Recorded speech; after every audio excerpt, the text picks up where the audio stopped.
Well, gang, we did it. We made it to 40 years old. Holly frickin' Luya.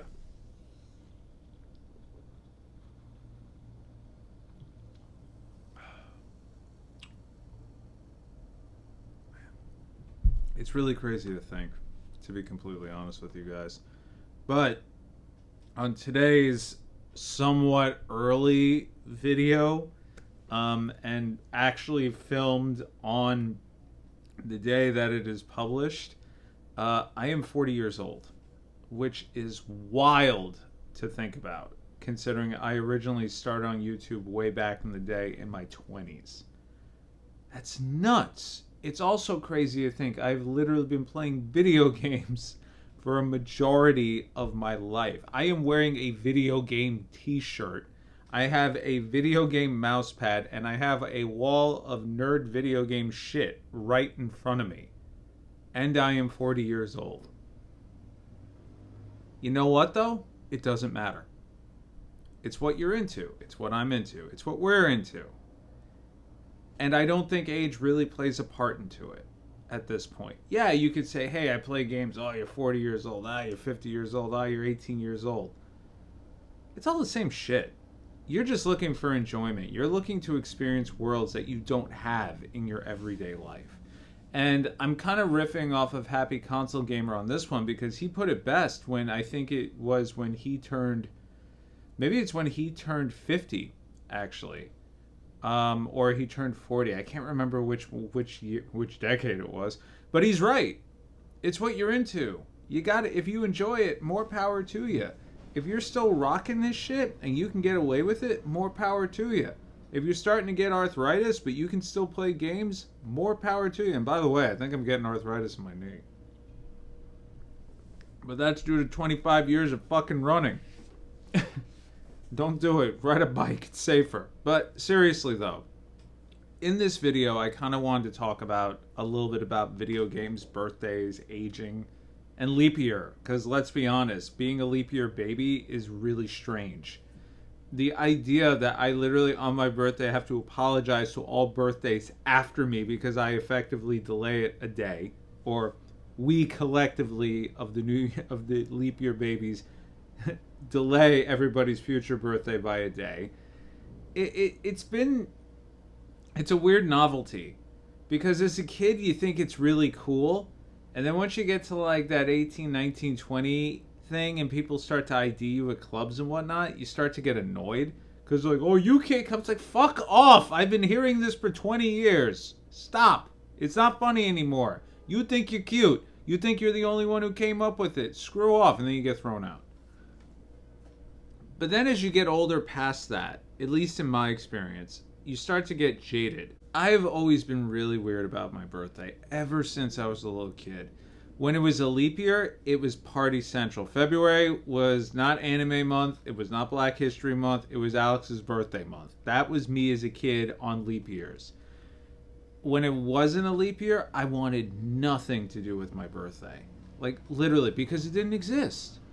And, you know, yeah, you could say it's kind of childish, but unless you're a leap year kid, it may not make sense because it's kind of like, hey, when do you celebrate? You know, I always jokingly answer, oh, February 28th from midnight to 12:01 on March 1st.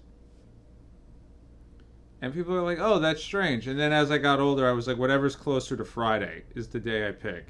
So this year it's a Thursday. March 1st is a Friday, but, you know, I took Friday off. So, you know, it is what it is. But it's weird. It is very weird because it's like, even as a kid when it wasn't a leap year, I always felt very strange about my birthday because I just didn't know when it was, you know? And I remember I jokingly asked my mom when I was like 18 or something like that, like, why'd you hold me in? And she just goes, to be honest with you, you were late. And I was like, really? She's like, yeah, you were late by like 2 weeks. I was like, wait, what? Like, you didn't go to the doctor? And she's like, no, I felt good. Went in, I was like, hey, isn't this kid due? And he's like, oh shit, we have to break your water now. Like, and it was bad. Like, all kidding aside, I could have died. My mom could have died. during that too. It was a complication, and I was born with blue eyes, and I had blue eyes for like the first 3 months, and then it went away. I know babies are sometimes born with blue eyes, but they were pretty sure mine were going to stick around. And it's like from the beginning, it was just all really strange when I heard all these stories from my parents, and even my uncle. My mom always told me that he was never a fan of kids at all. Like, see a kid, he'd start cursing in 50 languages. Like, he just found them annoying. When I was born, forget it. He was all about being uncle, godparent, daddy, whatever you want to call it. That was like his thing. And as I've told you guys 50,000 times at this point, he's the one who really attributes to my love of gaming. Because as I got older, he really saw this as something I really enjoyed. And as opposed to being, like, we'll say, a typical overbearing parent who put restrictions on it, he was the one who really told my parents, listen, he's into this. Why are you going to stop it? Like, let him enjoy it, man.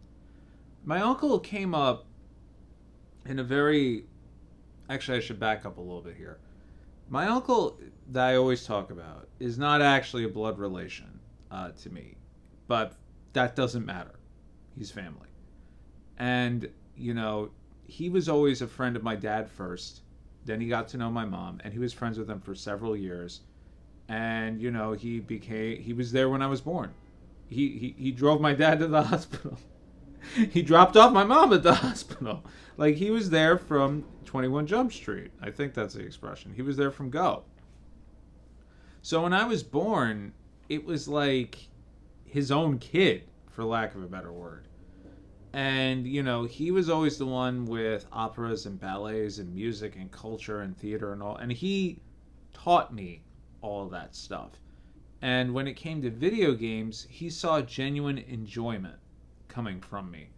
And as a little kid, you know, as I've said before, my parents, like, when they did good, they did good. When stuff was bad, stuff was bad. And at one point, we were living in a one-bedroom apartment because we had no choice. It was the only affordable thing, and it was not in the best of neighborhoods. My dad was between jobs. My mom was recently laid off from her longtime job of like 15 years at that point. Pretty much was like her first gig out of college. And she was laid off because the company got sold, and they just didn't have a need for her anymore. So we really had no choice, and my uncle stepped in and was the one who was like, you know, we gotta distract this kid. We gotta do something. And there's really only 2 instances I can actually remember where I got video games for my birthday. And I know there was tons more. But these are the only 2 I can actively remember, like specific birthday. First was when he gave me my Nintendo Entertainment System. It must have been around first grade. I can tell you that much. Because that would put it about the 1989, 1990 era. And video games were truthfully not really viewed in the best of lights. You know, he was looking at it as, this kid needs a distraction. This kid needs some sort of interactivity because he's not getting it. And he hooked it up. He spent 4 hours cursing at the TV. He got set up. And then I played Super Mario World, or Super Mario Brothers on the multi-card. It was Super Mario Brothers, Duck Hunt, and Track and Field. Had the pad, had the gun, had everything. It was like a whole big procedure to get the pad down because we didn't have the space for it. But guess what? I really wasn't missing much. And the crazy thing is, I sucked at Super Mario Brothers. I couldn't make the first jump. I died on the first Goomba. I was literally like that guy my parents were when they tried to play games. You know, they had the controller and they were like this, right? This is my mom when she tried to play Nintendo.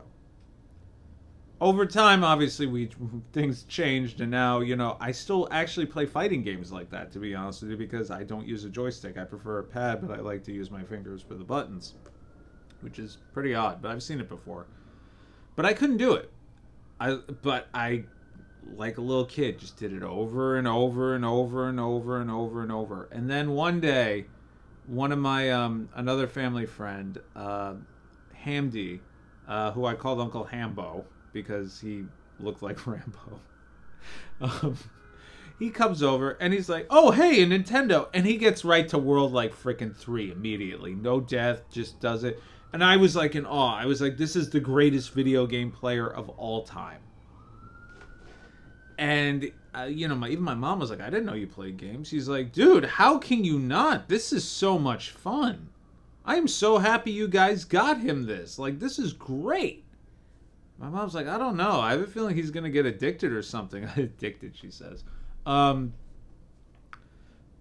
I'll be honest with you. That moment in time, I was so freaking thrilled. I was able to get out of this weird situation I was in my life. Sharing a bedroom with my parents. I had just started a new school.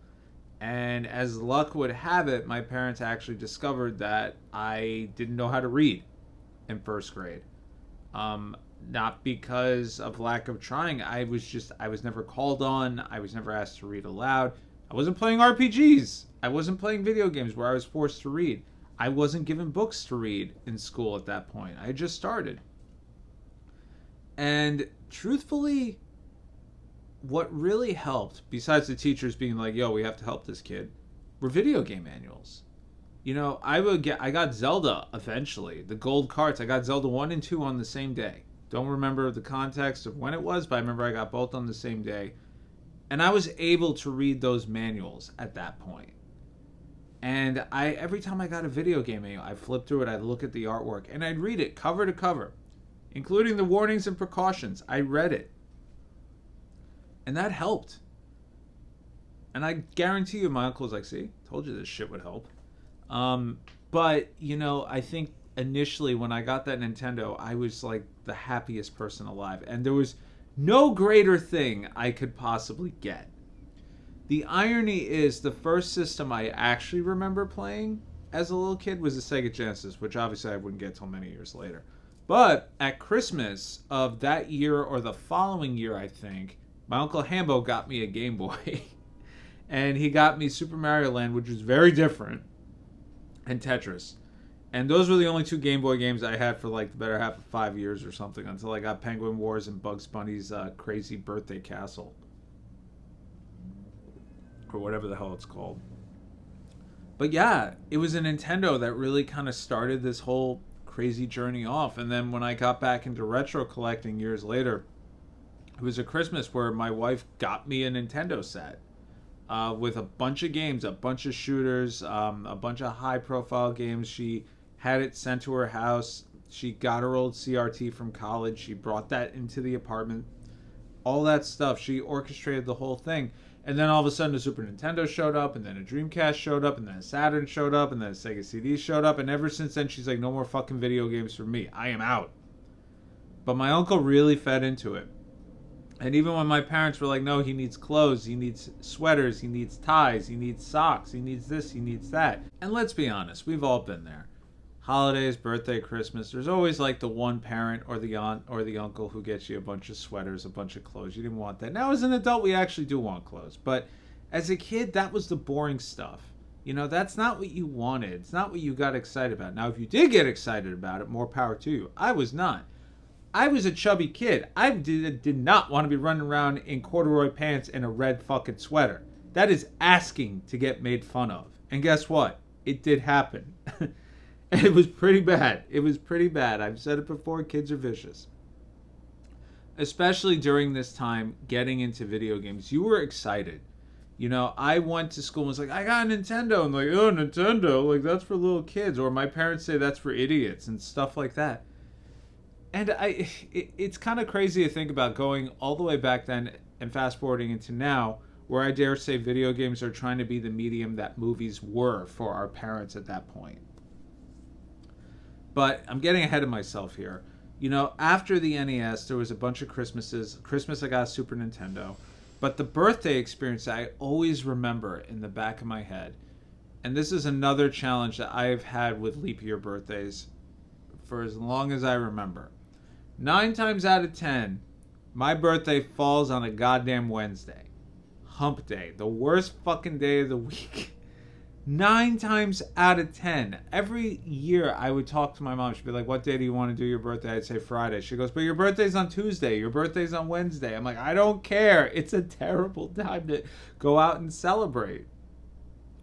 And when it's a non-leap year, it's even worse. Like, I remember one year, my parents were always big. Like, it's a birthday, we have to go out, we have to do this, we have to do... Like, they would figure it out. And even when money was tight, it was a joke because we would get an Entenmann's cake, and it was always the devil's food cake. Every single time. Even my other uncle, he would joke around. He'd be like, if he saw an Entenmann's cake in the house, he'd be like, oh my God, what happened? Like, he would just... My mom was like, no, it actually just tastes good.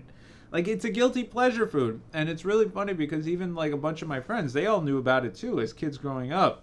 They'd see the Entenmann's cake, they go, oh, is there a birthday or something? Like, it was such a funny joke. But I remember one year for my birthday, my mom was like, you know, what do you want to do for your birthday? And I was like, I kind of just want to order in Chinese food and get an Entenmann's cake. And my parents were kind of surprised because financially speaking, they were doing okay. They had a whole thing planned with my uncle. It was going to be clothes. It was going to be games. It was going to be some stuff for school. Like, this whole big thing. They had it all planned out. My mom didn't know what to do. She was like, he just wants to order in sesame chicken and get a Entenmann's cake. So she sent my uncle to go talk to me. And he comes in the room. I'll never forget this. I was sitting there on the computer. I must have been playing like Unreal Tournament or something.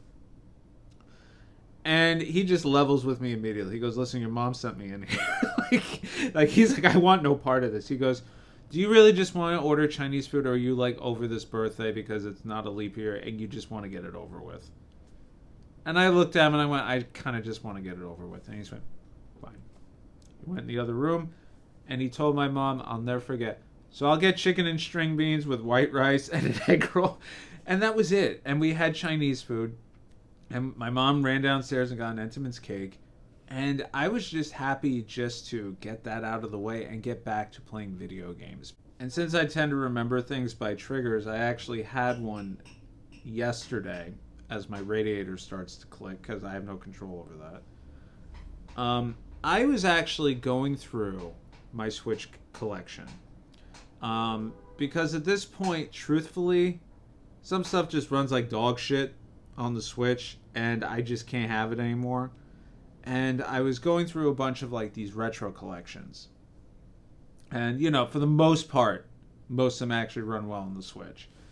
Some of them have frame pacing issues. If it's from City Connection, forget it. I actually don't have as much a problem with their frame pacing, but some people really do.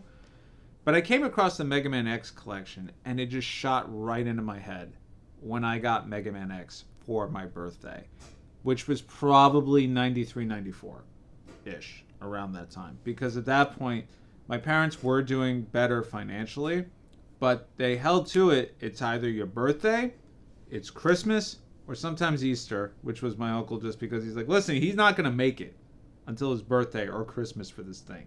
Like, he's going to have a heart attack. And true story on this one, actually. My uncle's the one who signed us up for Blockbuster. Because they had opened one by the house, and at that time, I don't think my parents' credit was that good. I don't even know if they actually checked your credit, to be completely honest. But my parents weren't able to open up an account, so he did it for us. He got me a card, he got my mom a card, he got my dad a card, and he had a card. And truthfully, we were the only ones that went. Like, me and my mom, and if I went, I always went with my uncle. And I would always go to the video game section first. And our Blockbuster had everything from NES to Super Nintendo to Sega CD. Eventually they got some Dreamcast stuff. But the beauty about Blockbuster at that time was renting games, you know? Like, if I wasn't able to make it until my birthday or Christmas, my uncle would be like, let's go to Blockbuster and see if they have it. That's how I played Maximum Carnage the first time. That's how I played Spider-Man X-Men Arcade's Revenge. That's how I never bought Spider-Man X-Men Arcade's Revenge. That's how I played Bubsy. And honestly, I think I'm one of 5 people that likes the original Bubsy. My uncle liked it enough that he went out and bought it. Like, he was like, fuck this shit. We bring it back. He's coming back and we're playing it again. He enjoyed watching these things at the time. And he loved all the mascot platformers. But then I also tried games like Aero the Acrobat and all that stuff. But here's the other problem with Blockbuster Video. It opened up my eyes to so many things, and it was always the popular games that were never in there. So, case in point, when they finally had Saturday Night Slam Masters, I didn't bring it back. It was late. For 2.5 months. My uncle got a summons from court, small claims court, for unclaimed late fees, because we never went back to Blockbuster after that to pay the late fee balance. So he came into the house all annoyed, like, what the fuck? Like, $200. This is ridiculous. It's going to cost more for me to go to court than to actually pay the damn thing. So my mom paid it. And the stupid thing is, we could have just bought the game at that point. But with all that, birthdays were still, and Christmas was still like a big event, because now you actually got to have the game that you probably had rented 1,000 times. So Mega Man X is the game I got for my birthday. And I never rented it. I had a Nintendo Power subscription at the time, and that magazine hyped that game up like you wouldn't believe. My Blockbuster never had it in stock, which was wild. They had every other Mega Man game, and true fact, my Mega Man 5, my NES original Mega Man 5 copy, I bought on Ultra Liquidation clearance at that Blockbuster, along with Mighty Final Fight and Beetlejuice. And I still have them. And they're like a remnant, because that Blockbuster is obviously gone now. But it was gone several years before Blockbuster proper went out. But for this particular birthday, I only got one game, which was Mega Man X. But it wasn't even the game itself that was memorable. It was the actual birthday. I was in Catholic school at the time. So, you know, blue shirt, tie, gray pants, blazer, little emblem thing. You basically just look like you look like a douchebag 24/7. Or a very pretentious kid who, in this point, was probably like 3rd or 4th grade. But my parents wanted to do something special for me at that point. And at the time, Planet Hollywood was big with kids, with adults, because at that point, the original, the Holy Trinity of Schwarzenegger, Bruce Willis, and Stallone were still friends and still talking to each other. And they came up with this whole theme restaurant, which was nothing but movie memorabilia. And, you know, the dinner itself was maybe an hour, but we spent 3 hours there just looking at, like, all the stuff from Rocky, all the stuff from Die Hard, all the stuff from Terminator. Like, they had all the movie props and everything. The one in New York City, it was a madhouse. And my parents got a reservation. And it was at, like, fucking 9 o'clock at night. It was late. I remember it was late. And it was in this cramped little table, like, not even towards the back. It was, like, somewhere in the middle. Like, they were just putting tables where they could. And it was jam-packed, constant. I had a cheeseburger because I was a kid. And everybody else probably had cheeseburgers, too. It was like a kid's party. But, you see, at that point, too, when it wasn't a leap year, my parents would be like, oh, do you want to do a birthday with the class and all that stuff and your friends? And I always said no. Because I was so disenchanted with the idea of a birthday that wasn't the actual birthday.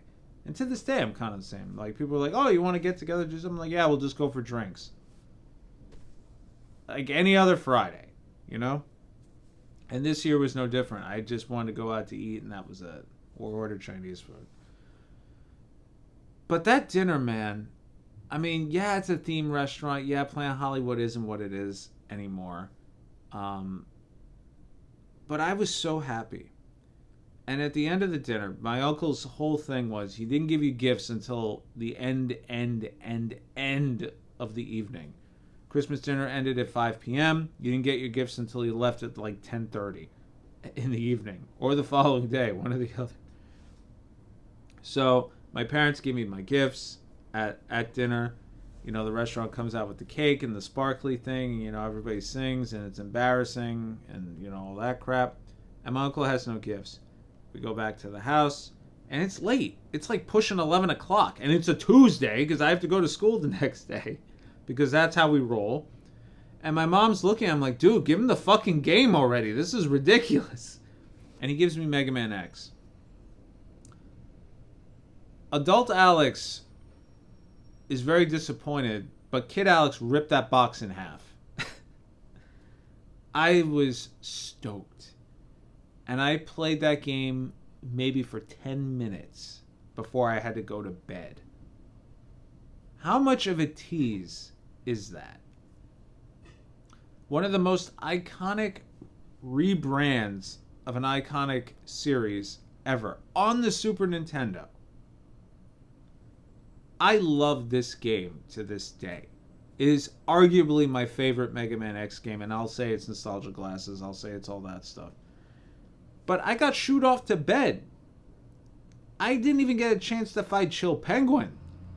I got to do the first opening fight that you're supposed to lose. I thought I died, and I hit the reset button, and I tried it again. Then I died again. Then I eventually was like, okay, maybe there's a trick, and then all of a sudden the game continued. But I had to go to bed. So I went to sleep, and I didn't have to be at school until 8:30. I woke up at fucking 4:30 in the morning. Now, mind you, we still lived in this one-bedroom apartment at the time. And I woke up the whole house. I turned on the TV. I blasted the volume. My mom was like, Jesus Christ, it's 4:30 in the morning. What are you doing? Because the Super Nintendo was in the bedroom. So I had, there was no choice. And I was like, stupid smart-ass kid. Well, if you put it in the living room, slap! She apologized. But I played Mega Man X before school. I played until 7:30. I had cereal dripping out of my mouth. I had half of my school uniform on. And I looked at my mom and I said, could I call out sick? And she just goes, no, Alex, you have to go to school. I'm like, I don't feel good. She's like, you feel fine. You felt fine enough to wake up at 4:30 to play this video game. And I'm like, no, I'm going to fall asleep at school. She's like, it's called an all-nighter. You'll find out what these are eventually. And I went to school. And I could not focus on anything. I just wanted to go home and play Mega Man X. When I finally got home, I played that game all night. I had the Nintendo Power in front of me, and I went through each boss that I could using only the Mega Buster. And then I stopped because I found out about all this wacky armor, and I tried to figure out how to get all the different parts of armor because I did not want to beat this game without the armor. I wanted the full deck. When I eventually beat Mega Man X, because it wasn't that same day, it took me a while, I beat the whole game without the body armor, and it killed me. It killed me that I couldn't get the body armor, and I didn't have all the E-tanks, and I'm not a completionist at this point. Like, I really am not, because I have way too many games to play. But as a kid who was still getting games at specific points a year, it killed me that I couldn't do this the right way according to the box. Now there's whole things where you can do Hadoukens and all this other stuff, but I was so happy. I was so happy to get that game, and my uncle knew it. And the irony is, I only rented Mega Man X2 and X3. I think I picked up X4 on the PS1 when it came out. And even he was just like, when did I get to X4? And I was like, I don't know, I rented it and I didn't like it. There was some magic behind the original Mega Man X, and I really tie it into this whole birthday memory because it was on a non-leap year when I got it, and it made that birthday worth it to me. And there was really, and this is going to sound really spoiled brat, there was nothing special about it. It was a perfect time and place. I got an amazing game. I had an amazing dinner, which truthfully was just a cheeseburger. And I was surrounded, and my mom made me get well done too. That's another story. But I was surrounded by movie icon stuff. Growing up, Terminator 2 was my favorite movie. I loved all the Rocky movies. And Bruce Willis, I don't care what anybody says. Die Hard's a Christmas movie. But my favorite one was The Bachelor. I think it was The Bachelor. It was The After Party. It was something like that he was in, the comedy where he had a full head of hair. Or Look Who's Talking. I loved him in that too. I was surrounded by all this really cool stuff, and I got to share it with a very small group of people. My parents and my uncle. That was it. And it's difficult because I know that's a once-in-a-lifetime thing. I can't reclaim that. Anyway, guys, I just wanted to share some of this funny stuff because, ultimately, this did start as video games are you do you. It doesn't matter how old you are. But As weird as I really truthfully am about my birthday, I do feel like it's important to look at these things in like a funny context, because these are where the memories come from, right? And I've always said, like, my uncle's the one who got me into gaming. He's the guy who got me the NES, and he got me Mega Man X on a birthday that was supposed to be just another birthday to me. But looking back at all of it, yeah, it's not so bad. And getting older really isn't that bad. It's just what you make of it. As I sit here talking to you wearing a Metal Gear shirt. Anyway, I've been Alex. To all my fellow leap year people, have a very happy birthday. You do you, and have a good time. I'll see you all in the next video.